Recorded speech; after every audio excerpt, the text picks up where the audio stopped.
Good afternoon, ladies and gentlemen. May I ask you to please all stand for the national anthems of both Egypt and Great Britain.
Thank you. Please be seated.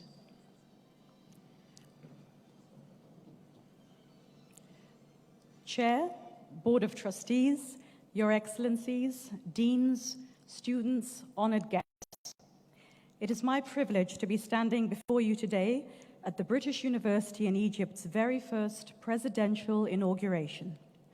This ceremony celebrates our 5th president and first Vice-Chancellor, Professor Mohamed Loutfi.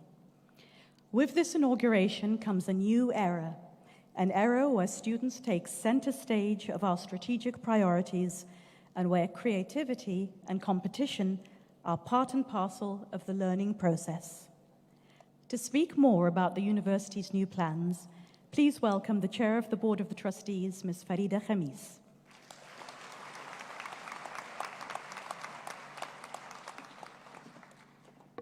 Thank you. Bismillah ar-Rahman ar-Rahim. Your Excellency Ambassador Nabila Makram, Minister of Immigration and Egyptian Expatriates. Members of Parliament of the Arab Republic of Egypt. Your Excellency Ambassador Gareth Bailey, Her Majesty's representative to Egypt. Your Excellencies Ambassadors and members of the Diplomatic Corps. Members of the Board of Trustees of the British University in Egypt. Distinguished guests. Good afternoon. It's an honor to address you. I thank you for joining us on this special day and warmly welcome all of you, especially those of you who have traveled to be with us today. We truly appreciate your support. Welcome to the British University in Egypt. My beloved late father, Mr. Mohamed Farid Khamis, founded the British University in Egypt with purpose to inspire generations of Egyptian students. His passion was to make this university a beacon of higher education in Egypt and in the region. He believed that it's only through education that an individual can be empowered to unleash their potential. Our graduates use the knowledge that they acquire to discover their unique path and talents and contribute to the world and create the life that they want.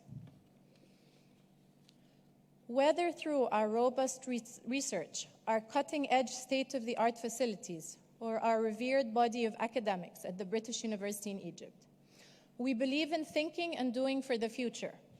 We believe in community and progress. We believe in the power of the individual to make a difference today and shape tomorrow. It is with great pride and joy that today we inaugurate a president who embodies all of these attributes and whose leadership will take us further in achieving the educational objectives that my late father placed in our care. Professor Loutfi is firmly committed to empowering our students and is guided by the founding principles of the British University in Egypt. And he is committed to continuing to transform this institution into a leading university. As we emerge from this extraordinary and challenging time, I am not planning to dwell on all his academic achievements. Here are some of the headlines. Professor Loutfi holds a BSc in Economics and Political Science, an MSc in Information Technology, and a PhD in Systems Thinking. He received his chair from Cardiff Metropolitan University in the UK. He is also a visiting professor of innovation and globalization at Eurasia University, China. He is also a professor at Coventry University in the UK. We are delighted to have Professor John Latham, the Vice-Chancellor of Coventry, with us. He traveled all the way to be here on this special day, so thank you. I wish to speak for a moment to Professor Loutfi's character, a gentleman who is passionate about education and about allowing students to fulfill their dreams. He brings energy, insight, and a concern for others, and a vision for BUE and its students. He has often spoken about becoming a student-centered university, and I have seen firsthand how he has been applying this approach to new initiatives, so what better way to learn more about him than from one of the constituents he feels so strongly about. Please join me in welcoming to the stage Dr. Amr Saada, alumni of our very first graduating class of 2009. Thank you.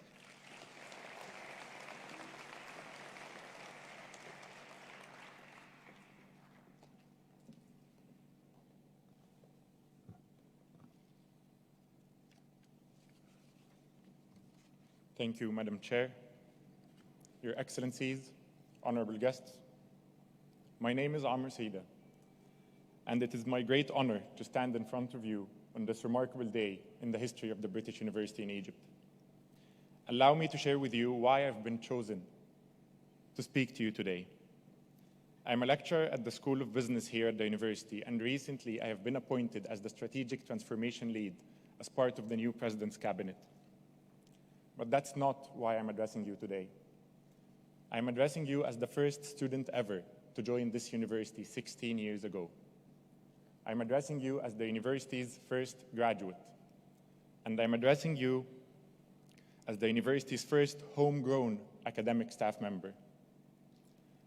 When I first joined the BUE, we were less than 200 students, only 3 faculties, and just a few buildings. And over the years, I have witnessed it grow into what it is today, a state-of-the-art campus that holds 11 faculties, 12,000 students, and over 1,000 of the best academic staff members in the region. Now, I've been hopeful in many instances during my journey at the BUE. I was hopeful when I welcomed Prince Charles in my first year of college, thinking to myself, wow, what a great way to start my college years. I was hopeful on my own graduation day, being part of the first graduating cohort ever, feeling that I'm all ready to conquer the world. And I was very hopeful when I became a PhD holder. But I have never been more hopeful than I am today. Being at the BUE for that long, I can safely tell you that the university is now on a fast track towards pioneering and leading the future of British higher education in the region. And that's exactly what the university's late founder and chair, Mr. Mohamed has always intended for it, to pioneer and lead rather than copy and follow. Luckily for us, our new president has no shortage of higher education experience in some of the most prestigious universities around the world. Working closely with Professor Loutfi over the past weeks, one could immediately tell that he's a visionary leader who works tirelessly towards his vision. His work ethic, systemic thinking, ability to foster a creative environment for his team, and his leading by example approach is something I truly look up to and learn from. There's so much to say about Professor Loutfi, so I thought it would be best to tell you about him through the eyes of the many prominent people who have worked with him throughout the years and unfortunately could not be with us today. The following is some of what they had to say.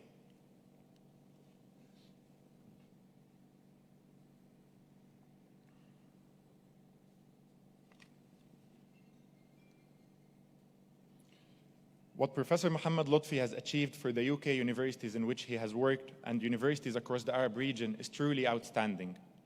And he has done this holding firmly to the values which have enabled universities around the world to serve their societies well for many generations. I had the great pleasure of working closely with Mohamed during his time in a leadership role in the UK university sector, and I wish him every success in his new role. He will represent an important link between the UK and Egypt in higher education. He made a huge success in his role and transformed the university and its standing in the international academic world. Professor Loutfi has a rare gift of being able to engage interpersonally with warmth and humor, making him a much-loved and highly regarded friend and colleague both academically and professionally. He stands out as an outstanding colleague and also one of my dearest friends. I've been working with Professor Loutfi for many years at the Magna Carta Observatory Council, where we strive to enhance and promote the core values in higher education all over the world. Mohamed is such a strong leader in international strategies of universities, as well as in practicing core academic values: independence, integrity, fairness, and responsibility. Mohamed was a pillar to help universities keep their original purpose of free and independent inquiry. I am certain that his present commitment to the growth and relevance of the BUE will be a challenge worth of his full involvement, a challenge he will meet with his traditional empathy, charm, and enthusiasm. His boundless energy and strong desire to make important, worthy things happen has left a strong legacy of significant achievements throughout his career. I am confident Professor Loutfi will serve the BUE with his customary passion, professionalism, infectious enthusiasm, and dynamism. He will place the student experience squarely at the heart of his vision for the university. BUE is in very safe hands indeed. I have known Mohamed since I became Vice-Chancellor of the University of Sunderland, where we became colleagues. I am very pleased that he has been appointed as your President and Vice-Chancellor at the British University in Egypt. I first met Mohamed when I was President at the Magna Carta Observatory. He was an inspiration for us with his energy, inquisitive mind, and his constant search for new ideas and projects. He injected a new life and fresh air into our proceedings. And my absolute favorite one: every now and again, my faith in the world is restored when someone like Mohamed, who has worked so hard and been so much a trailblazer for higher education internationally, has all their work and commitment recognized. I've received so many other quotes from a lot of prominent people, but due to time constraints, I will not be able to read them all. The list includes Mail Khalil, President at the Beirut Marathon Association; Ewan Davies, Vice-Chancellor at Bangor University; Sabur Khan, Chairman at Daffodil International University; and Andrew Walker, Director of Development at Resource Group Limited and former Director of External Engagement at Cardiff Metropolitan University. So as we can see, it is with consent from the people who worked with him that not only are we gaining a president with the gift foresight, but a formidable force of nature that will take us into the new era with verve and purpose. Thank you.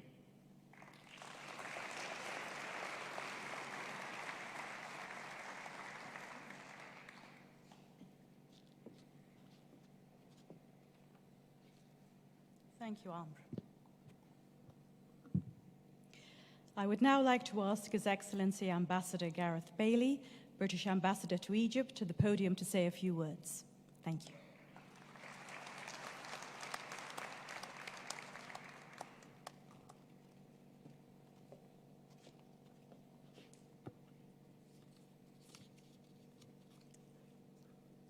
Let me just get the paperwork out. Good afternoon. For those of you who don't know me, I'm Gareth Bailey, British Ambassador to Egypt. And there are other previous ambassadors on the podium and around this room, so you'll meet them all shortly.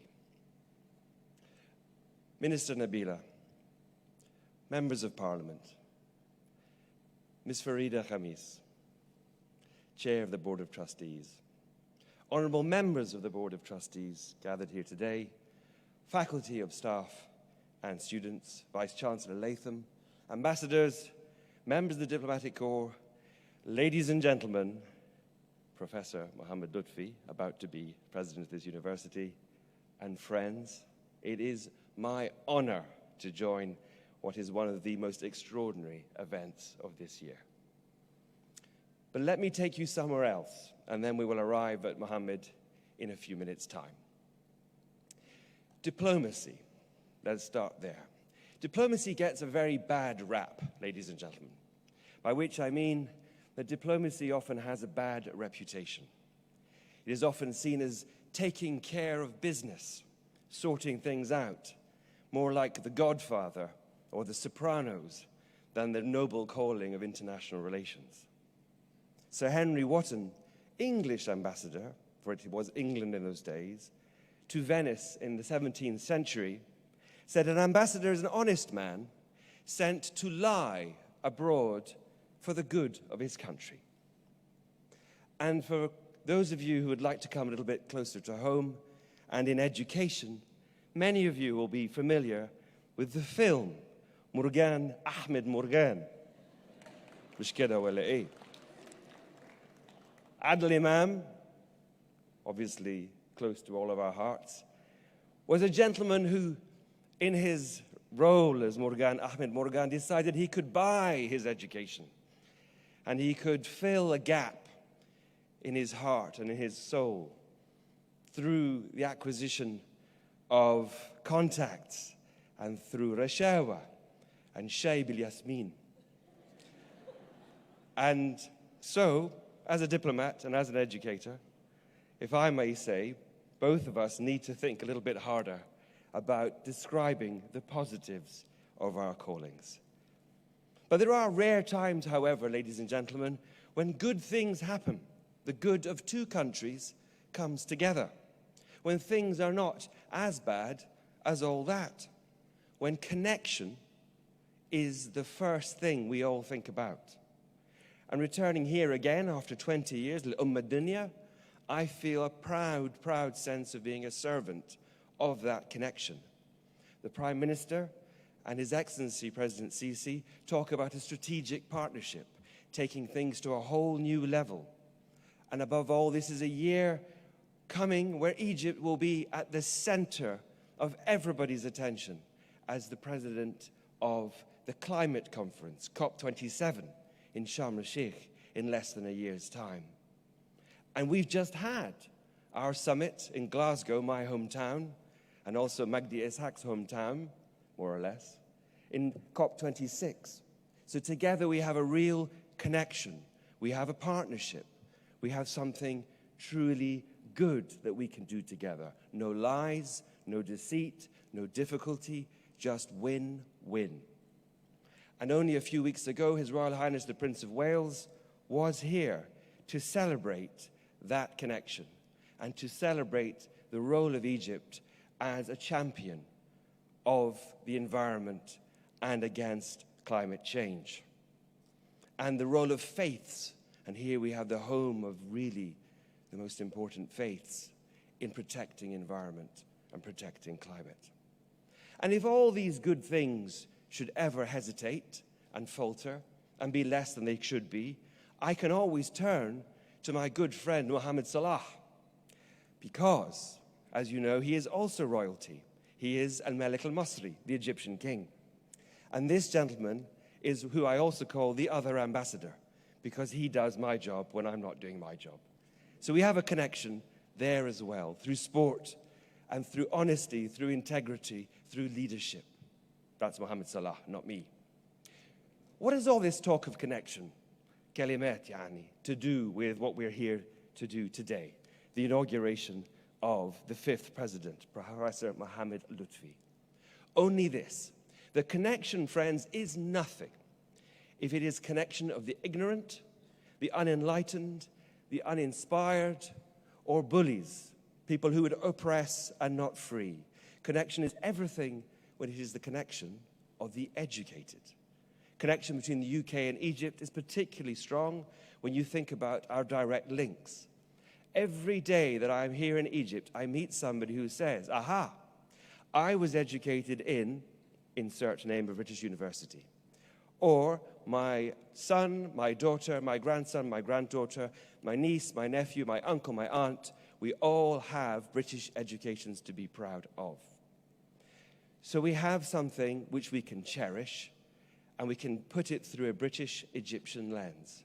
And President Sisi has made abundantly clear to Prime Minister Johnson, and indeed to His Royal Highness, his desire to see this educational link go ever, ever deeper and ever, ever higher.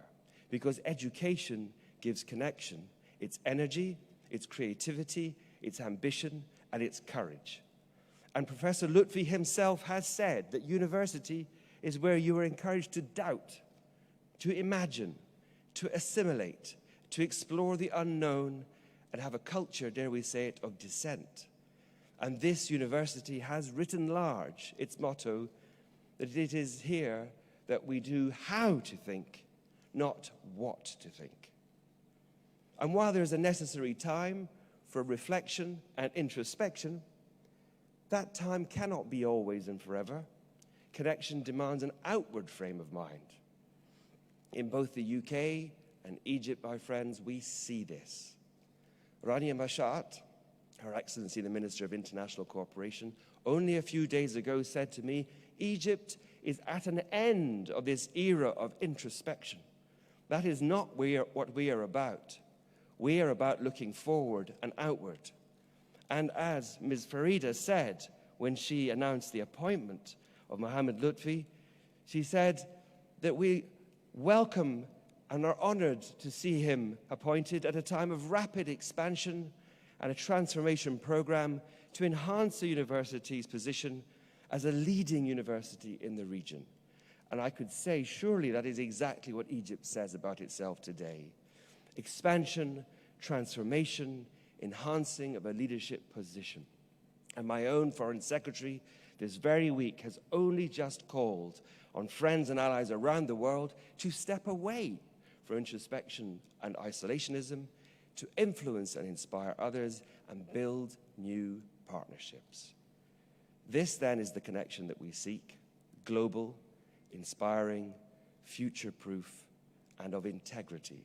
It's that kind of connection, for those of you who finished the whole of the film of Mr. Ahmed Morgan, the end of the movie, he is reconciled.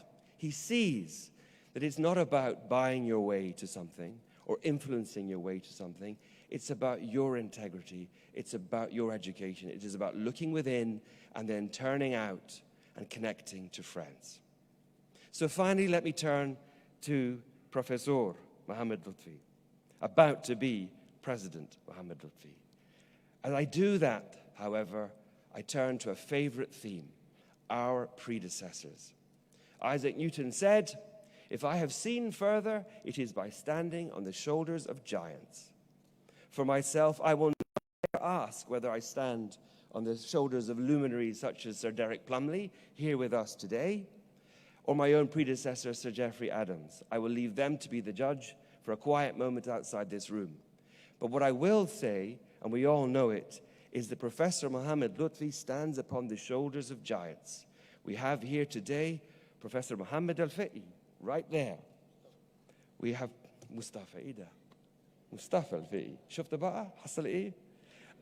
And Professor Hamza as well. And it's a board of giants, including right here today, of course, Magdi Yaoub, who needs no introduction, Secretary General Amr Moussa, and so many of British and Egyptian luminaries who make this board how effective it is today. And so, let me only add to what has already been said on these slides, that we have with us the next generation in a leader who is Professor Mohamed Loutfi. He is everything you want to see in a leader and a president. He happens to be an Alexandrian, which I think is a good thing. He's also an innovator and a profound thinker. He is a committed internationalist, so international in his mind that he has even been a professor of internationalization, a man who has traveled the length and breadth of the world, from Norway to the United Kingdom, from Italy to China. So I would suggest to you, friends, that this university has in Mohamed what it needs. There is no better candidate to lead this university forward as the 5th president. And if you do not want to take my word for it, then let me give you the words of somebody who could not have been here today, or wished he could have been here today. He was here a few weeks ago, and that is His Royal Highness, the Prince of Wales. And he has written a letter, which I have here for Professor Mohamed Loutfi and Ms. Farida and the university in my hand. I will give it to them in a moment, but let me read it here now from a copy. Ladies and gentlemen, I was absolutely delighted to hear of the appointment of Dr. Mohamed Loutfi as president of the British University in Egypt. While I'm so sorry not to be there in person, I did just want to send my warmest congratulations on the occasion of his inauguration today. I attended the opening of this university in 2006 under your first president, Dr. Mustafa Al-Fay, and congratulated the Board of Trustees on the occasion of their celebrating the 10th anniversary of the university. And now on the 15th anniversary of the founding of this fine university, and as the new president is inaugurated, I want to convey my very best wishes for continuing success to Dr. Lutfi, the Board of Trustees, the faculty and the staff of the university, together with all good fortune to the students of the British University in Egypt, past, present, and to come. Signed, His Royal Highness, the Prince of Wales. Thank you. So, كفاية كده مني. في ناس تانيين عايز يتكلم. But let me just say this. Mohamed, congratulations. It's extraordinary what you have achieved, and I know what you will achieve. And behind every man and woman, there is a very surprised wife and husband. So may I also say to Heba and to Nail, their son, congratulations. I look forward to your adventure going ahead. It's going to be amazing. بالتوفيق يا باشا. I commit from my side to being a partner, a friend, not a liar, not a corrupt guy. Not going to be Morgan, Ahmed Morgan, السفير البريطاني أحسن كده. And we will together serve an open, deep, and great connection between our two countries for now and for the generation to come. Ahmed, Mohamed Loutfi.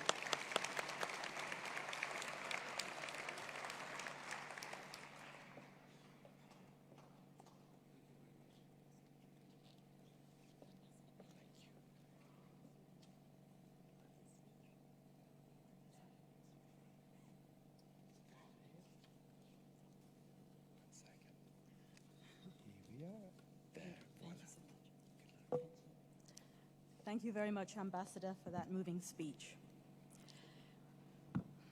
We'd like to take a moment to send our very best greetings to His Excellency, Dr. Khaled Abdel Ghaffar, who couldn't be with us today, unfortunately, as he was called away on an unforeseen presidential engagement.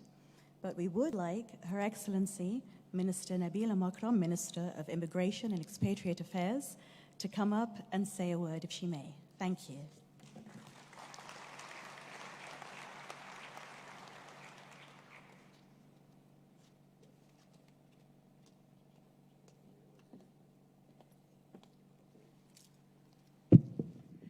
Excellencies, distinguished guests, allow me to address you in Arabic due to our issues related to our Egyptian identity. من يومين كنت في المنتدى العلمي الدولي للتعليم العالي والبحث العلمي. واللي شرفوا بالحضور فخامة السيد الرئيس، وإحنا كوزراء كنا مع فخامته أثناء تجوله في المعرض قبل بدء فعاليات هذا المنتدى. اتفرجنا على نماذج لجامعات أهلية وخاصة، وتوقفنا عند المكان أو البوث الخاص بالجامعه البريطانيه. وكنت سعيدة جدا أن أرى دكتور محمد لطفي واقف قدام فخامة الرئيس، وهو فخامة الرئيس بيسمع عن ما قامت به الجامعه البريطانيه من تطور ومن جهد ومن مشاركة حتى في كل المبادرات الرئاسية زي حياة كريمة. المشهد ده بالذات استوقفني أولاً طبعاً لمعزة الجامعة البريطانية ودكتور محمد فريد خميس الله يرحمه، واللي أنا متأكدة أن روحه معانا النهاردة في هذا اليوم الخاص.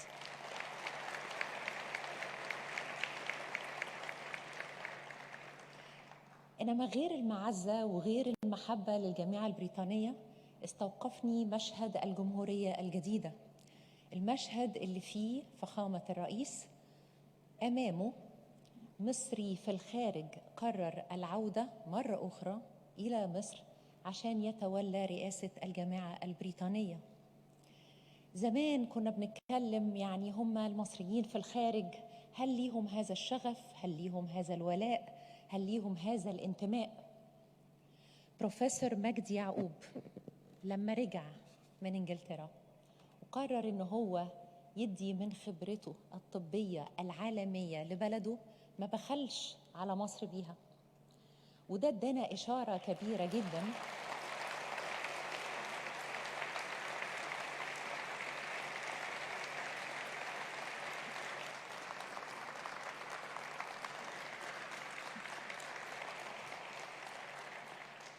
بروفيسور مجدي يعقوب ادى إشارة إنه لا، إحنا سافرنا وهاجرنا، الدولة مش ضد المصريين في الخارج اللي هاجروا واللي يقرروا إن هم يعيشوا برا، ده حق إنساني، ولكن روح مصر جواهم في الوقت اللي هو بيشعر إنه ده الوقت إن يجي ويرجع علشان يدي لبلده من خبرته، يبقى هو ده وقته، هو اللي عارف كويس جدا إن ده التوقيت المناسب، إنما بيرجع. وزمان كنا بنسمع عن القوى الطاردة اللي بتطرد المصريين إذا كانوا عاوزين يرجعوا يدوا من خبرتهم، أنت جاي تاخد مكاني، أنت جاي عشان تنافسني، إحنا بنعرف أحسن. كل الكلام ده تم نسفه لأن إحنا أمام زي ما قلت لحضراتكم جمهورية جديدة بترحب بأبناء الوطن في الخارج إن هم يرجعوا وإن هم يدوا من خبرتهم. فمشهد دكتور محمد لطفي أمام سيادة الرئيس كان مشهد بالنسبة لي أنا كوزيرة للهجرة وللمصريين في الخارج، مشهد تأثرت بيه تأثر بالغ، وعرفت إن إحنا مش بس هو هاشتاج على التلفزيون الجمهورية الجديدة، ولكن إحنا فعلا بنعيش الجمهورية الجديدة وبنشوفها قدام عينينا. سعيدة جدا إن أنا شفت نائل قاعد في آخر الصف بينظر إلى والده وهو داخل القاعة، والفخر والعزة اللي شفتهم في عينين نائل وريتني إزاي إنه أبناء الجيل الثاني والثالث في الخارج أيضا بيؤمنوا إنه لما بيجي الوقت أيوة والدي ينزل ويتولى رئاسة الجامعة، وأنا ممكن أحصله وممكن لأ، بس أنا بحب بلدي وأنا عارف كويس جدا إنه الوقت ده هو وقت مصر اللي كل المصريين في الخارج عايزين يساعدوا بلدهم. والزوجة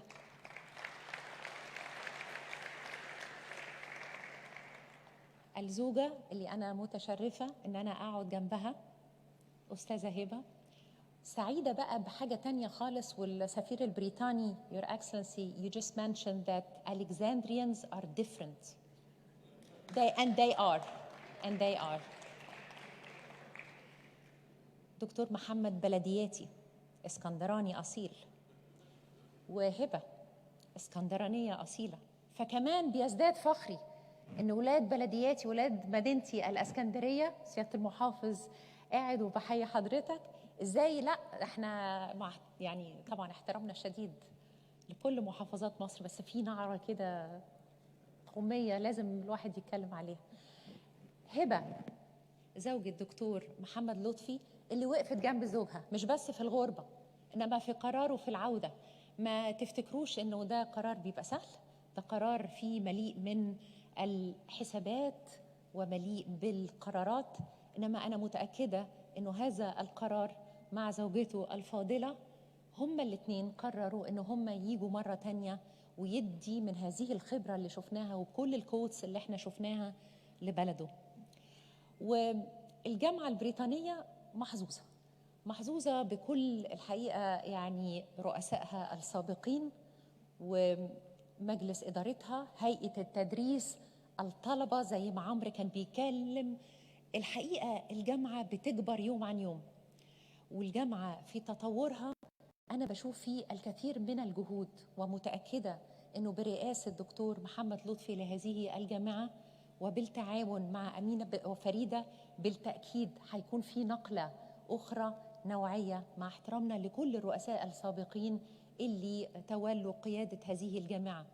إنما دايما بقول هنا مصنع التعليم، وهنا اللي بنشوف الطلبة والطالبات إزاي بيقدروا إن هم يتمكنوا من المادة بتاعتهم، عشان وراهم أساتذة أفاضل يقدروا إن هم يوريهم الطريق ده، ويقدروا بعد كده إن هم يتولوا قيادة الدولة. كل الأجيال اللي طالعة من عندنا هي إحنا بنشتغل لهم يعني بنعد لهم الطريق، عشان في يوم من ذات الأيام هم اللي هيقودوا الدولة المصرية.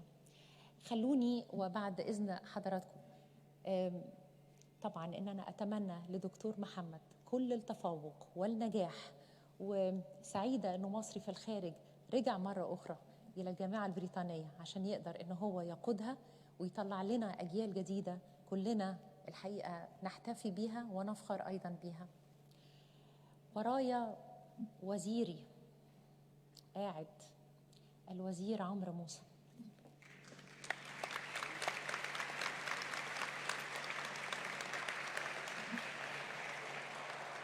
ولسه أنا يعني كنت التقيت معاه في إيفنت، وفعلا إحنا ولاد الخارجية كنا بندخل الخارجية وندخل الامتحانات الخارجية عشان نبقى بس مع عمرو موسى. فقدوة كبيرة جدا وأيقونة كبيرة جدا لوزارة الخارجية المصرية ولكل الدبلوماسيين. تحية خاصة لمعالي الوزير.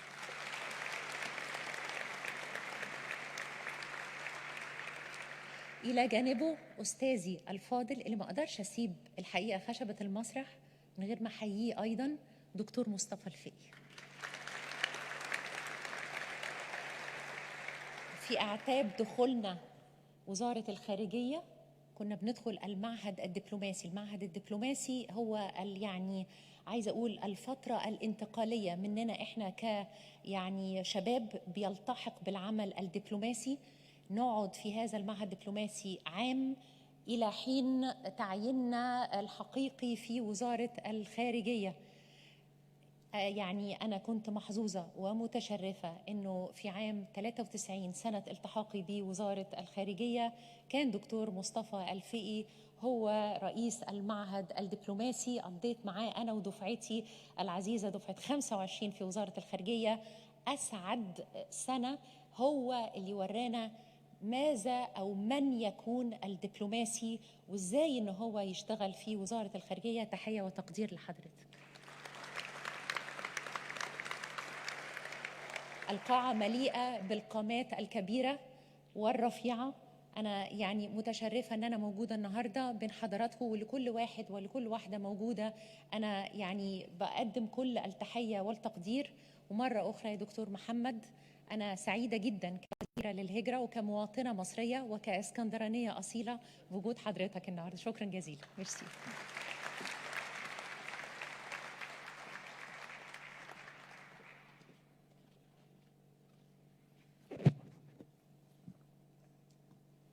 Thank you very much, Your Excellency, for that very moving speech. The time has come, so I would like to ask Chair Farida Khamis President incumbent Professor Mohamed Loutfi and Dr. Amr Sida to come to the front of the stage for the investiture of the President.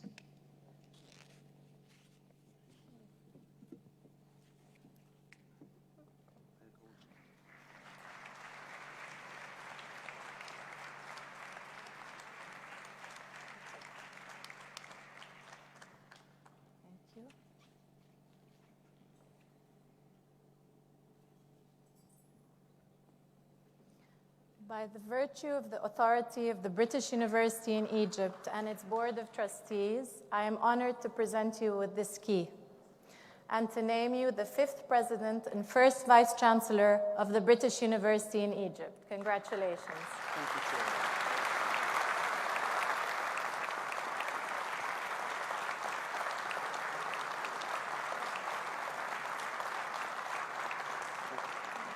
Ladies and gentlemen, President Mohamed Loutfi.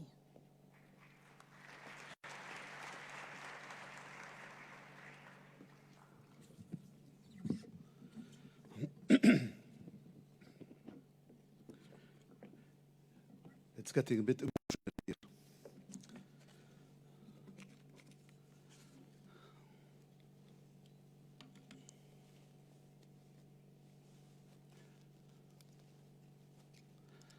Honored guests, good afternoon. Chair of the Board of Trustees, thank you for such a warm introduction, and thank you for such a warm introduction from everyone that spoke today. Standing in this wonderful hall here today and being honored this way is a very humbling and somewhat an overwhelming experience for me. I will start by recognizing our distinguished guests who honored us by their presence here today, and others that were unable to join that are watching this through streaming. Ministers, university presidents, members of the House of Parliament, society leaders, trustees, alumni, distinguished academics, colleagues, honored guests, friends and family, friends, old friends and new friends, not only from Egypt, but many of you have traveled far afield to be with us here today. In particular, I'm grateful to you. We are all aware of the difficulties that the current pandemic has created into international travel. Your gift of your valued time is priceless. The only word I can find to say here is, and to express my gratitude to you all, is thank you. It's an amazing being able to stand before you and share this special moment in time, for me, at the British University in Egypt. I'm proud to have been chosen to be part of this community. I particularly want to recognize and thank people who have played a role in my life. The time doesn't allow me to name you all, but I'm sure you will all know in your hearts the gratitude I feel towards you all. I do want to recognize my loving family, my wife Heba, who has supported me over the years, without whom I wouldn't be standing here today. It was a long journey for both of us. Last month was our 30th wedding anniversary.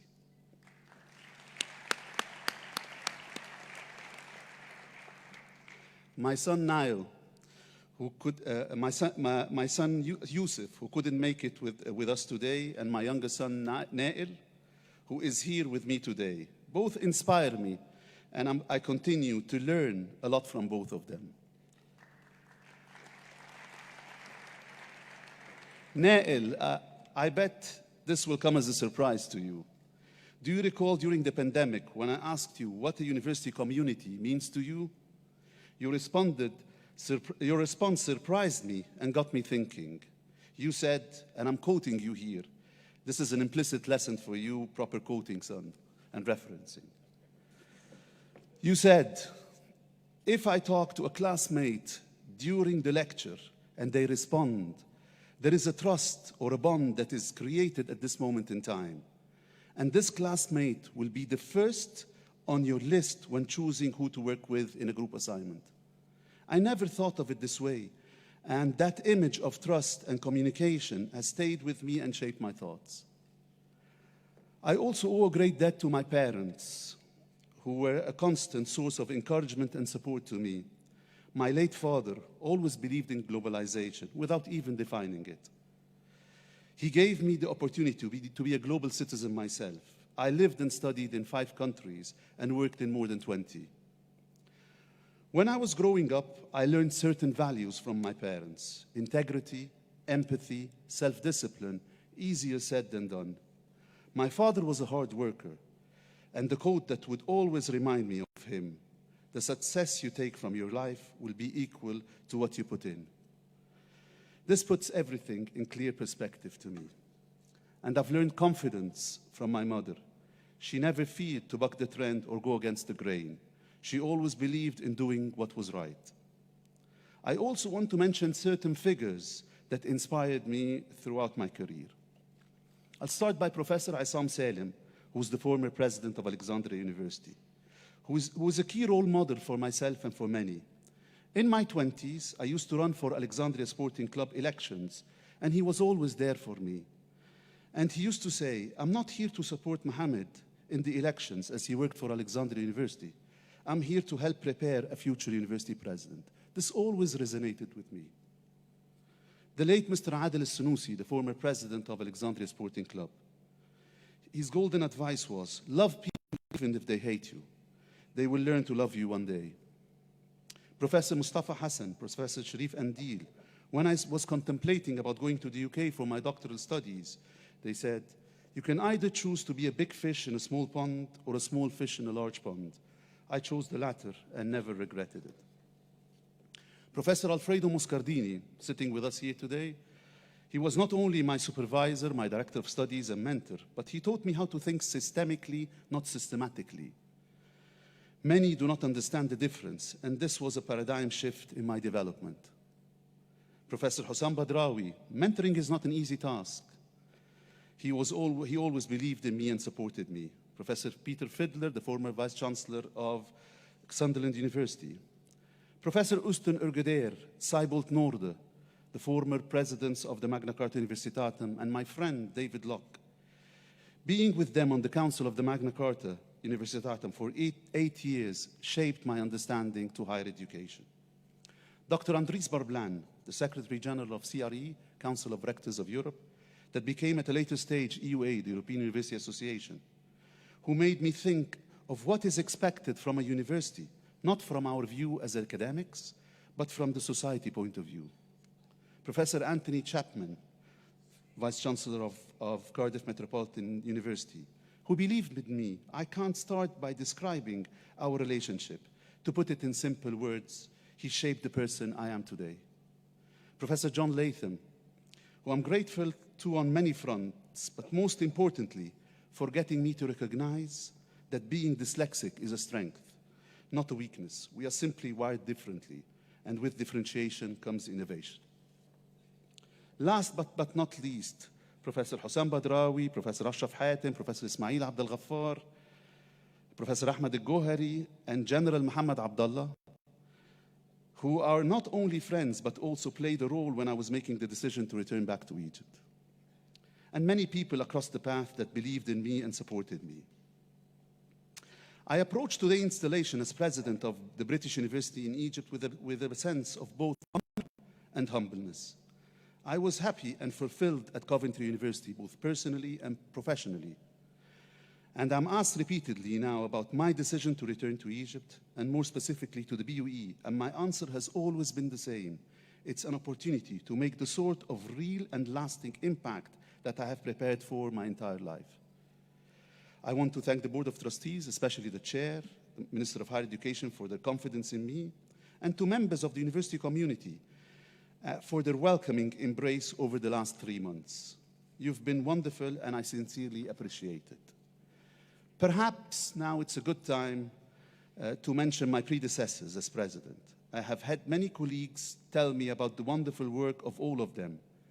Today we have with us Professor Al-Fi'i and Professor Hamza, and also to those that cannot be here with us and have been an important factor in the success of this university. Thank you all. I believe we should be all incredibly grateful for the work of those who have traveled the path before us to get us here. Please share with me a round of applause for these trailblazers.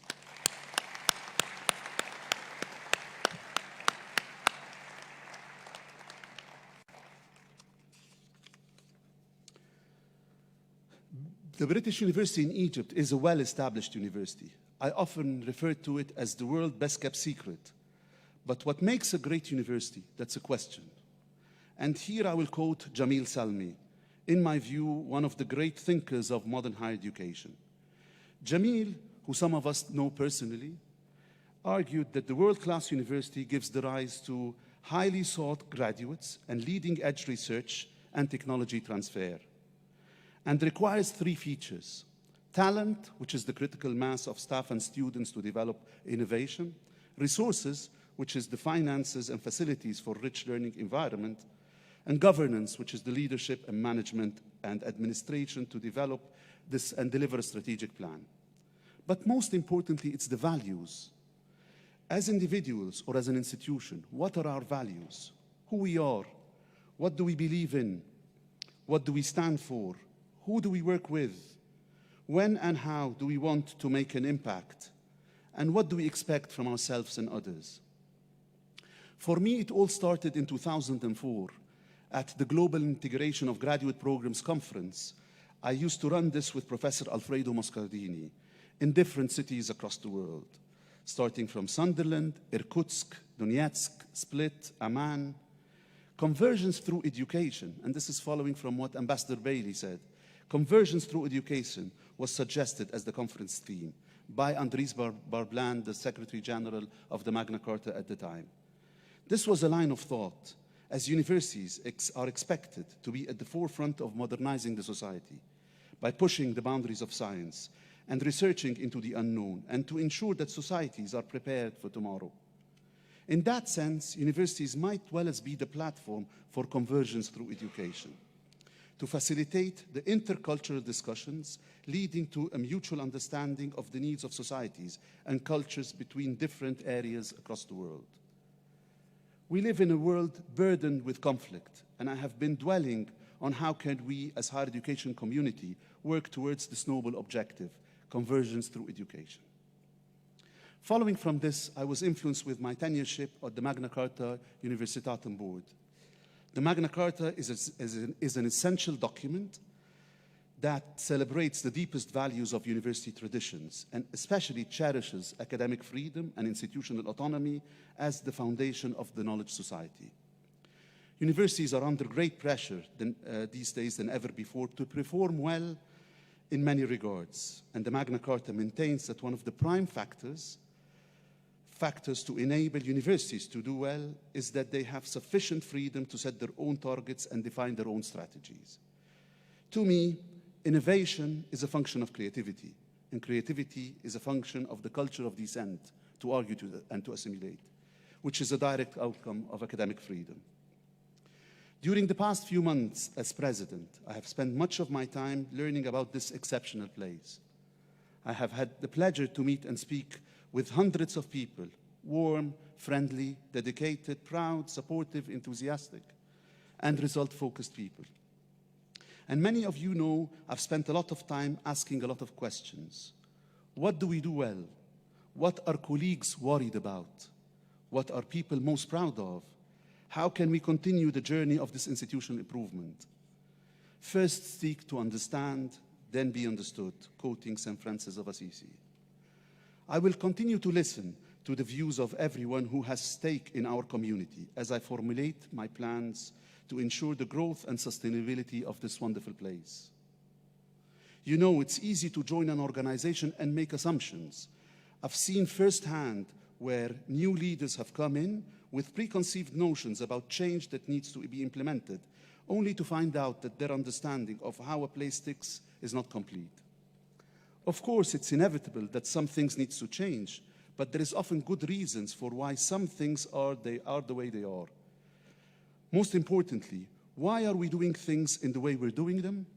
And this is the core of system thinking, unlocking our minds of dormant prepositions. During my first 100 days at the British University in Egypt, we have focused on building confidence in the competence of leadership of the British University administration, and on formulating an organic and inclusive vision of excellence and shared transparent government. We started recruiting top-quality leadership team from across the world, worked on empowering our best leaders, reflected on our previous strategic plan, launched a portfolio review and an establishment review to enable us to build a sustainable fiscal strategy and a budget process. Also, we supported consortium of like-minded academics in Egypt and abroad, building on the momentum of major societal initiatives like the Sustainable Development Goals, renewable energy, and Haya Karima. And I would like here to thank Professor Hisham Al-Askari for agreeing to support our Haya Karima working group initiated by our brilliant academics. My vision for the future of BUE revolves around 4 strands. The first strand is our identity as the British University in Egypt. It's our most distinguished asset and greatest competitive edge. For now, this is how we will be known, the British University in Egypt, not BUE. Second strand, in our strategic direction, which includes our purpose, which revolves around creating global citizenship fit for employment in the global marketplace, and shared priorities that fulfill our social contract with the society. But more importantly, capturing the values within the institution, culminating in a can-do attitude, the British University way. Third strand is aligning the strategy and tactics for the British University in Egypt. Tactical thinkers are about doing things right, while strategic thinkers are about doing the right thing. In other words, we will be doing things right and doing the right thing at the same time in the BUE. Strategy without tactics is the slowest route to victory. Tactics without strategy is the noise before defeat. Quoting Sun Tzu.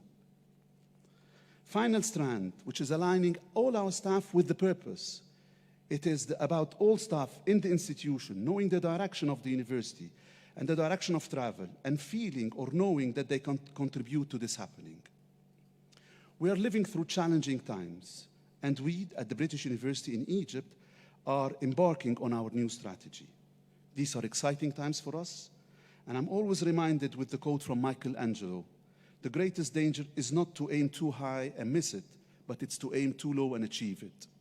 In other words, we will aim high and we will achieve it.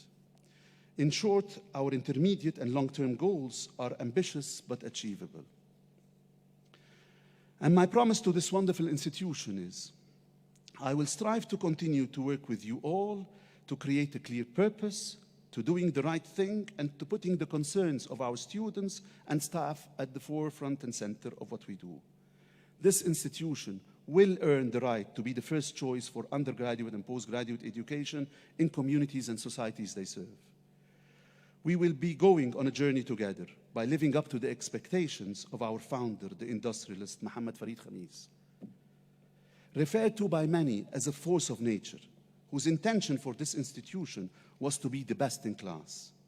He described the British University in Egypt as the most important factory, the factory of men that will help build the nation, placing humankind at the center of his focus, which is aligned with the definition of a university.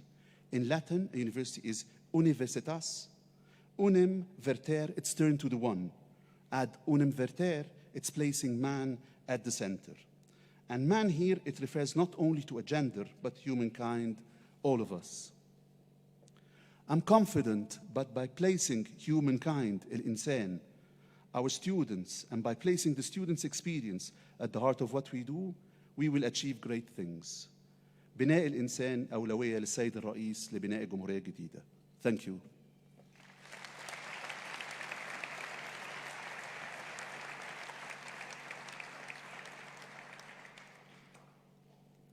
Thank you, President Loutfi. With that, we come to the end of the official ceremony, but I would like to kindly ask you to remain seated until the stage party has exited, and we hope that you will join us for the reception, which you can reach from either of these two side doors as soon as the stage party has exited. Thank you very much.